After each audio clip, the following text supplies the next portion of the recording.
সেদিন আমার সাংবাদিকতার পেশা আর প্রাণের মধ্যে একটা লড়াই ছিল। ১৯৮৯ সাল। বাংলাদেশের নাগরিকত্ব নেই গোলাম আজমের, অথচ তিনি আত্মগোপনে আছেন রংপুরে। আমি যখন তার সামনে দাঁড়ালাম ইন্টারভিউ নেওয়ার জন্য, তখন একটাই পথ খোলা ছিল, কদমবুচি। খবরের নেশায় পা ছুঁতে হয়েছিল গোলাম আজমের।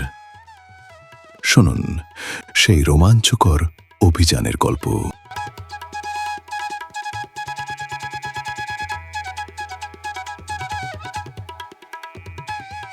গোলাম আজমের সাক্ষাৎকার নিতে গিয়ে তার পা ছুঁতে হয়েছিল, যাকে বলে একেবারে কদমবুচি। আজকের লেখায় সেই কাহিনী বলছি। গোলাম আজম সাহেব তখন কেবলই এসেছেন বাংলাদেশে। এদেশের নাগরিকত্ব নেই, হঠাৎ করে কোথাও তার যাবার কথা নয় কোনো সভা সমাবেশে বক্তৃতা করবার। তার গতিবিধির ওপর গোয়েন্দা বিভাগের কড়াকড়ি। তা সত্ত্বেও তিনি ঢাকা থেকে হঠাৎ চলে গেলেন দেশের উত্তর সীমান্তে, দিনাজপুর জেলায়। দিনাজপুরের দৈনিক উত্তরা লিড খবর করল কয়েক লাইনের। তাতে এটুকু শুধু বলা হলো যে প্রফেসর গোলাম আজম গতকাল দিনাজপুর সফরে এসেছিলেন বলে জানা গেছে। দিনাজপুর সফরের পর তিনি অজ্ঞাত স্থানে চলে গেছেন। তার গতিবিধির সঠিক খবর পাওয়া যায়নি। রংপুরে সকাল 10টার দিকে এই খবরটুকু পড়লাম। কিছুক্ষণ বাদে প্রেস ক্লাবের পাশে একটা পানের দোকানের সামনে দাঁড়িয়েছি। হঠাৎ শুনি পাশে দুজন লোক পান খেতে খেতে প্রফেসর সাহেবের সাথে দেখা করতে যাবার ব্যাপার নিয়ে নিম্নকণ্ঠে আলাপ করছে। কান পেতে রাখলাম। তাদের কথা শুনে এটুকু অন্তত বোঝা গেল আজ রংপুর শহরে কোনো এক বাসায় তিনি অবস্থান করবেন এবং সেখানে জামাতে ইসলামীর নেতাকর্মীদের এক সমাবেশে বক্তৃতা করবেন। দিনাজপুর থেকে গোলাম আজম সাহেব তাহলে এখন রংপুরে। কোথায় উঠবেন তিনি? কোন বাসা? সমাবেশে বক্তৃতার কর্মসূচি কখন? তৎক্ষণাৎ ছুটে গেলাম পাশের একটা পরিচিত ওষুধের দোকানে। দোকানের মালিক জামাতে ইসলামী করেন। গিয়ে দেখি ঠিকই তিনি দোকানে নেই। আমি তার কর্মচারীর সাথে ভনিতা করলাম। ভাবখানা এরকম যে প্রফেসর সাহেবের আগমন এবং সমাবেশের ব্যাপারটা আগে থেকেই আমি জানি। কর্মচারীটিকে সরাসরি বললাম, উনি কি এত আগে গোলাম আজম সাহেবের ওখানে চলে গেছেন? আমাকে তো সাথে নিয়ে যাবার কথা ছিল। কর্মচারীটি আমার হাওয়া নির্ভর প্রশ্নে ভনিতা বুঝতে পারল না। জানালো, হ্যাঁ, এইমাত্র তো উনি মিটিংয়ে চলে গেলেন। আপনার আসার কথা ছিল নাকি? কই, আমাকে তো আপনার কথা কিছু বলেনি। আমি তাকে থামিয়ে দিয়ে বললাম, উনি চলে গিয়ে তো মুশকিল হলো। আমি এখন ওখানে যাই কি করে? বাসাটা তো চিনি না। আপনি আমাকে একটু নিয়ে যাবেন? কর্মচারীটি বলল, বাসাটা তো না চেনার মতো জায়গা না। আমি বলে দেই আপনি নিজেই সোজা চলে যান। এই বলে সে বাসার অবস্থানটি বুঝিয়ে দিল। এই বাসাতেই গোলাম আজম উঠবেন, জামাত কর্মীদের সমাবেশে বক্তৃতা করবেন, দুপুরে খাবেন এবং বিটেলে ঢাকার পথে রওনা দেবেন। মধ্য শহর থেকে মাইল খানেকের কম বাসাটার দূরত্ব। রিকশা করে তক্ষুনি চলে এলাম শালবন পাড়ায়। যে বাসাটার ঠিকানা আমাকে ওষুধের দোকানের কর্মচারীটি দিয়েছিল, সেখানে পৌঁছে দেখি বাসার সামনে লোকজন তেমন নেই। প্রাচীরের গায়ে কয়েকটি সাইকেল হেলান দিয়ে রাখা। দরজার কাছে বসে একজন লোক লোটা ভরা পানি নিয়ে হাত মুখ ধুচ্ছে। লোকজন কই? ঠিকানা ভুল করে এলাম। এই বাসা কি সেই বাসা? আমি এদিকে ওদিকে তাকাচ্ছি। লোকটি আমাকে প্রশ্ন করল, কাকে চান? জবাব না দিয়ে দরজা গলিয়ে উঁকি দিলাম ভেতরে। ওরে বাবা, এ কি কাণ্ড! প্রাচীর ঘেরা বিরাট উঠোনে ঠাসা কয়েকশো মানুষ, টুপি আর টুপি। মাটিতে পুয়াল খড় বিছিয়ে বসে আছে তারা, প্রায় চুপচাপ। আরও দূরে তাকিয়ে দেখি বাড়ির পেছন দিকের একটা দরজা দিয়ে আরও বহু লোকজন গড়গড় করে বাড়ির ভেতরে ঢুকছে আর নীরবে বসে পড়ছে। কয়েকজন ব্যাজধারী যুবক কাজ করছে স্বেচ্ছাসেবী হিসেবে।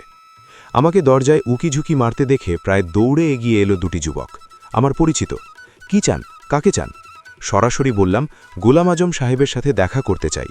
তাকে কি একটু খবর দেওয়া যাবে? না হয় আমিই যাই ভেতরে। হাত প্রসারিত করে বাধা দিল ওরা। না না, ভেতরে যেতে পারবেন না, উনি এখন ব্যস্ত আছেন। অপর যুবকটি বলল, প্রফেসর সাহেব কেবলই এসে পৌঁছেছেন, এখনও নাস্তা করেননি, বিশ্রাম করছেন কেবল, আপনি পরে আসেন। আমি এটুকু অন্তত নিশ্চিত হলাম যে গোলাম আজম সাহেব ইতিমধ্যেই এখানে এসে গেছেন। তার সাথে দেখা করা চাই, কথা বলা দরকার। কড়া বাধা নিষেধ থাকা সত্ত্বেও তিনি কি করে ঢাকার বাইরে এলেন, আর কি করেই বা এহেন একটা সমাবেশে বক্তৃতা করতে যাচ্ছেন? তার একটা ইন্টারভিউ করা কি আদৌ সম্ভব নয়? হলে তা স্কুপ হবে নিশ্চয়। বাইরে দাঁড়িয়ে এটা ওটা ভাবছি। ইন্টারভিউ নিতে হলে আজই নিতে হবে, এবং তা এক্ষুনি। সমাবেশে বক্তৃতার পরপরই রংপুর ছেড়ে চলে যাবেন তিনি। ক্রমশ টেনশন ঘন হচ্ছে আমার। জামাতে ইসলামীর এক নেতার সাথে দেখা। বললাম মনের ইচ্ছে। তিনি বললেন, এখন কি প্রফেসর সাহেব ইন্টারভিউ দেবেন? মনে হয় না। সংবাদের লোক শুনলে রাজি হওয়ার কথা নয়, তবু দেখি চেষ্টা করে একবার। এই বলে ভেতরে গেলেন, ফিরে এলেন খানিক পরেই। না, প্রফেসর সাহেব রাজি হননি। তিনি অসুস্থ, এখন কারো সাথে কথা বলতে পারবেন না। বাসার কাছে একটা বটগাছ, গাছের নিচে বসে পড়লাম। দীর্ঘদিনে অনেকের সাক্ষাৎকার নিয়েছি, ভীষণ রকম কষ্ট হয়েছে, কিন্তু ব্যর্থ হইনি কখনো। কিন্তু এবার কি ব্যর্থ হব? ফিরে যাব? দেখি, আরেকবার শেষ চেষ্টা করে দেখি। আবার এলাম বাড়ির সদর দরজার কাছে। এবার আর নেতা নয়, ইসলামী ছাত্র শিবিরের একটা ছেলেকে হাত ইশারায় ডাকলাম। ছেলেটি পরিচিত, দ্রুত কাছে এলো। আপনি এখানে? ওনার আসার খবর জানেন তাহলে? আমি বললাম, তুমি কি সরাসরি যেতে পারবে প্রফেসর সাহেবের কাছে? গিয়ে বলবে আমি ওনার এক বন্ধুর ছেলে, একটু শুধু সালাম করতে চাই। বাবার মুখে প্রফেসর সাহেবের নাম খুব শুনেছি, কিন্তু সামনাসামনি দেখা কখনো হয়নি। তাকে শুধু একটিবার চোখের দেখা দেখব আর একটা সালাম করব। এখানে বলা দরকার, প্রফেসর গোলাম আজম একসময় রংপুর কারমাইকেল কলেজে পড়াতেন। সে সময় আমার বাবা সাধারণ বিভাগে চাকরি করতেন ওই কলেজে। না, বন্ধু নয়, তবে দুজনার মধ্যে সাধারণ পরিচয় ছিল। সেটাই কাজে লাগাতে চাইলাম এই মুহূর্তে। ছেলেটি চলে গেল, কিন্তু ফিরে এলো না। কিছুক্ষণ পরেই দেখি গোলাম আজম খুব দ্রুত পায়ে হেঁটে আসছেন। চারপাশে ঘেরা জামাতের নেতাকর্মী। একটা চলমান বৃত্ত রচনা করেছে তারা, এবং বেষ্টনীর ভেতর দিয়ে প্রফেসর সাহেব ঋজু ভঙ্গিতে এগিয়ে আসছেন। তিনি উচ্চকণ্ঠে বলছেন, কোথায়? কে আমার সাথে দেখা করতে চায়? কি দরকার? কই, কোথায়? কথিত বন্ধুর ছেলে আমি দ্রুত সামনে ছুটে গিয়ে প্রফেসর সাহেবের পায়ে হুমড়ি খেয়ে পড়লাম। থাক থাক বলে মাথায় হাত বোলালেন তিনি। তুমি কে? কার ছেলে? তোমার বাবার নাম কি? আমি অস্পষ্ট কণ্ঠে বাবার নাম বললাম। স্বাভাবিকভাবেই তিনি চিনতে পারলেন না, কিন্তু আমার দরকার একটা সাক্ষাৎকার। সংবাদের পরিচয় দিয়েই আমি প্রশ্ন করা শুরু করে দিলাম। তিনি প্রায় আটকে উঠলেন।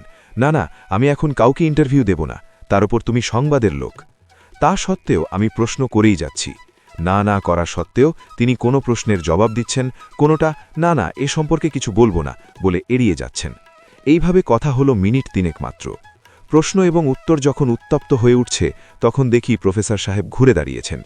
বেষ্টিত অবস্থায় নেতাকর্মীরা বাড়ির ভেতরে ফিরিয়ে নিয়ে যাচ্ছেন তাকে। আমি সামনে এগোতে চাইলাম। মাথা গরম হয়ে গেছে উত্তেজনায়। পেছন থেকেও প্রশ্ন ছুড়ে মারছি। লক্ষ্য করলাম একদল যুবক ধাক্কাতে ধাক্কাতে প্রধান ফটক গলিয়ে বাইরে বের করে দিল আমাকে। ঘাসের ওপর পড়ে গেলাম হুমড়ি খেয়ে। তারপর সোজা টেলিফোনের সন্ধানে। কিছুক্ষণের মধ্যে গোলাম আজমের ইন্টারভিউটি লেখা ও ঢাকায় পাঠানো শেষ হল। পরদিন সংবাদের প্রথম পাতায় গুরুত্বের সাথে প্রতিবেদনটি ছাপলেন তৎকালীন বার্তা সম্পাদক সন্তোষ দা, মানে শ্রী সন্তোষ গুপ্ত। বাংলাদেশে আসবার পর পাকিস্তানি নাগরিক গোলাম আজম সাহেবের এটাই প্রথম সাক্ষাৎকার যা সংবাদে ছাপা হয়েছিল। পরে প্রতিবেদনটির বিভিন্ন উল্লেখযোগ্য অংশ বিভিন্ন পত্রপত্রিকা কোট করে ছাপে। পুলিশের লোকজন পরদিন আমার বাসায় গিয়ে হাজির। কবে এলেন, কবে গেলেন, কি বললেন, এসব তাদের বিস্তারিত জানাতে হবে। বললাম, আমি কি আপনাদের ইনফরমার নাকি? যান অন্য কারো কাছে যান। পরে শুনলাম পুলিশ কিংবা গোয়েন্দা বিভাগ কেউ জানতেন না রংপুরে গোলাম আজম সাহেবের আসা যাওয়ার খবর। পত্রিকা পড়ে জানতে পারেন। স্থানীয় সাংবাদিক বন্ধুরাও কেউ ক্ষেপে যান। গোলাম আজমের খবরটা আমাদের জানাওনি কেন? একা একা এভাবে মেরে দিলে? আমি মনে মনে বলি, একটা এক্সক্লুসিভ ঘটনা সবাইকে জানিয়ে দিলে আমার আর কি থাকে? সাংবাদিকতা জীবনে ভালো মন্দ অনেক কিছু করতে হয়েছে। প্রতিবেদন তৈরির স্বার্থে অনেক সময় ছোট হতে হয়েছে নিচু। যেমন একটা ইন্টারভিউয়ার কারণে প্রফেসর গোলাম আজমকে কদমবুচি করতে হয়েছে। কি আর করা, এছাড়া উপায় ছিল না।